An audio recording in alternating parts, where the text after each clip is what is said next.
Ink on His Fingers by Louise A. Vernon. Chapter 12, Justice by Law. On November 6, 1455, Johann Gutenberg and Johann Fust met to discuss their grievances before the tribunal in the city hall. Hans and Ulrich sat with Gutenberg's workmen, waiting to be called as witnesses. The spokesman for the tribunal questioned Herr Fust first. "How much do you want from Herr Gutenberg?" Head cocked to one side, chin thrust out, Herr Fust did not look at Johann Gutenberg or the workmen. 2,026 florins, he answered. The spokesman studied the papers he held. There must be a mistake. These records show that Herr Gutenberg borrowed only 800 florins in 1450 and 800 in 1452. That makes only 1,600. Herr Fust bowed. Your Honor, you have forgotten the amount of interest incurred. Very well, the spokesman said. Now, for what purpose did you lend this money? Herr Gutenberg had a device for metal writing, which I thought would prove useful in the future. And do you feel that you were mistaken? Herr Fust shifted his feet. No, I was not mistaken, but writing with metal, printing that is to say, must be done on a business-like, practical basis. Herr Gutenberg has never been a businessman. If the court please, I would like my money back with interest. He bowed again and turned to go. Please wait, Herr Fust. We have a few more questions. Did you go to Paris in 1453? Herr Fust quivered, but answered in a firm voice. Yes. For what purpose? To find someone skilled as a scribe and illuminator. Did Herr Gutenberg ask you to find someone? No, but I could see he needed someone to help him, both as a craftsman and a practical businessman. Did you find someone? Yes. What is his name? Peter Schoeffer. Now, Herr Fust, you must answer truthfully. Is it not true that you and Peter Schoeffer intend to establish a rival printing shop here in Mainz, to share alike as partners? Herr Fust looked down at his feet and sputtered, No. Everyone in the crowd tribunal room gasped. An undertone of indignation spread, then deepened. Hans sprung up, ready to tell what he had seen and overheard, but Ulrich pulled him down. The spokesman rebuked the spectators. When silence prevailed, he called Peter Schoeffer to stand before him. What is your name? Peter Schoeffer. Are you a citizen of Mainz? No, I come from Gernsheim. Did you go to Paris and then return? Yes, in 1454. When in Paris, were you a scribe, an illuminator, and manuscript dealer? Yes. What work have you been doing for Herr Gutenberg? I was employed as typesetter and proofreader. Are you also the foreman of the printing shop? Yes. What are your duties? I am in charge of 6 presses. Presses? Do you mean wine presses? No, of course not. Printing presses. Is it true, Herr Schoeffer, that you and Herr Gutenberg disagreed on policy? Herr Gutenberg is an artist, not a businessman. Answer the question. He kept experimenting with smaller and smaller type, saying he wanted to make cheaper and better books. But when I suggested a 48-line Bible instead of 42, he refused. On what grounds? That it was not artistic. He also wanted the Bible to look just like handwritten illuminated copies. And you didn't approve? Not when he was head over heels in debt. Hans listened to the questioning. Why didn't the tribunal ask about the copies of the Bible being printed? Why were only Gutenberg's debts discussed? At recess, he heard Herr Fust talking to his legal advisor. But he did not invent it, Herr Fust was saying. Printing was well established in Haarlem 25 years ago. There's nothing to stop me from opening another printing shop. We can win this suit on the one point alone that Gutenberg did not invent printing with movable type. Hans sought out Johann Gutenberg and told him what he had heard.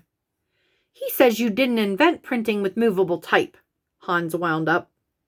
Herr Fust speaks the truth, Gutenberg smiled. I did not invent this process. Then Herr Fust can start his own shop? Of course. You must realize that this printing process was not man-made. Hans looked at Gutenberg. He was puzzled. But if it came from God, would he tell several people about it at the same time? It isn't quite like that, Hans. God sends out an urge to fulfill his law. Those who are ready and have prepared themselves to be his instrument will respond. So what difference does it make if a man in Haarlem or all the men in Europe are working on the same idea at the same time? China had movable type before we did. Why didn't they give it to us? Because we weren't ready. Hans thought of the townspeople's fear and misunderstanding of printing. He dimly sensed how the new and strange frightened people.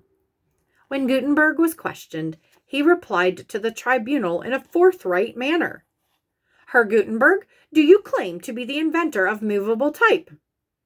By no means. De Coster of Haarlem worked with movable type as early as 1440.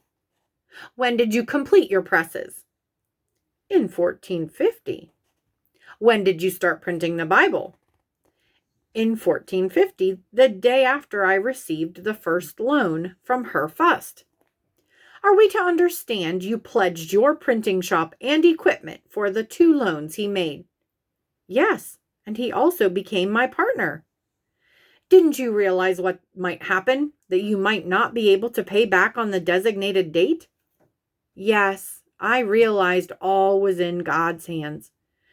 Be that as it may, Herr Gutenberg, we are a court of law, and our purpose is to render impartial justice. We wish to know what it is you have invented. Did you invent letter cutting? No. Did you invent the die? No. Or how to obtain impressions from the die? No. Nor the punches used for stamping letters? No, certainly not. Then just what did you do that was new? I have made printing an art. You may examine these pages of the Bible yourself and see whether they are not like the handwriting of the monks. You can also see that each page is perfect. Only that do I lay claim to, that I made printing an art. The tribunal examined a finished copy of the Bible. Hans could see they were astounded at its perfection. The tribunal called back Herr Fust. Now, Herr Fust, what is your complaint? I loaned this man 800 gulden in 1450 at 6% interest. Did he pay any of this back? No, not only that, I had to lend him 800 gulden more in 1452. Why did you do this, knowing Herr Gutenberg had not paid? Is it not true that you wanted to acquire the presses and go into business for yourself? No, that is not true. I just wanted my investment back. A growl of protest rose from Gutenberg's workmen. Hans yearned to testify that he had seen the press being moved and that he had heard Peter Schoeffer say it was for Herr Fust's use. Would he be called as a witness? The questioning went on. You made yourself Herr Gutenberg's partner. Why? Just a matter of business. 5 years have passed and I haven't received a cent. I ask the tribunal to grant me the sum owed. Is the Bible finished yet? No, it has to be bound and rubricated. Who is doing this? Heinrich Kremer, vicar of St. Stephen's. When does he plan to be through? July or August, 1456. Other witnesses included Bertroff van Honu and Heinrich Kiefer. Both testified that Gutenberg was satisfied with nothing less than perfection. Did he waste money? No. How do you account for his using so much? There were wages, house rent, parchment, paper, ink, and the master wanted only perfect work.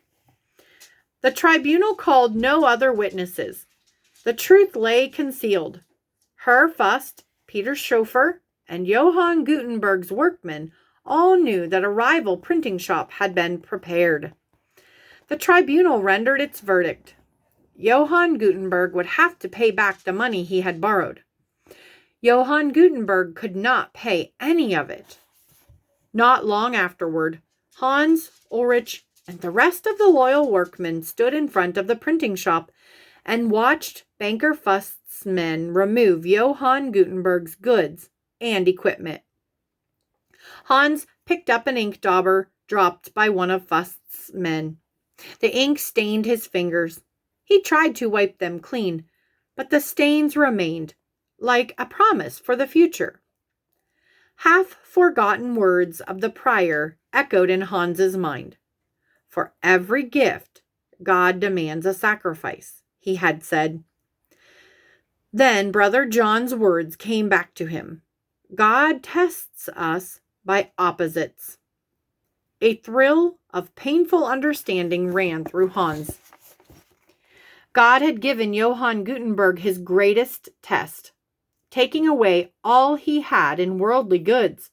Yet God's word lived now in a new form, destined to benefit millions of people still unborn. Hans dimly sensed the wonder of it all. When Fust's men left, Johann Gutenberg gathered his workmen in the empty printing shop, sank to his knees in prayer, holding his empty hands up to God. Someone burst through the door.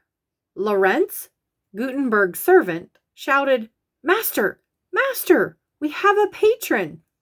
Conrad Hommery, syndic of Mainz, will pay for everything.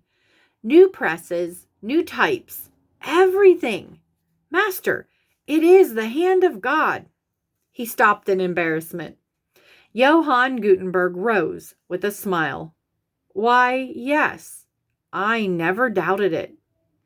The workmen cheered, wept, and pounded each other on the back. Hans held up his ink-stained fingers and grinned at Ulrich.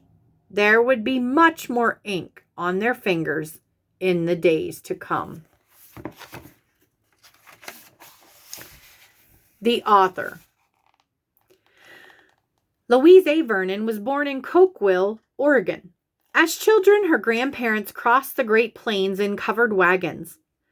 After graduating from Willamette University, she studied music and creative writing, which she taught in the San Jose public schools.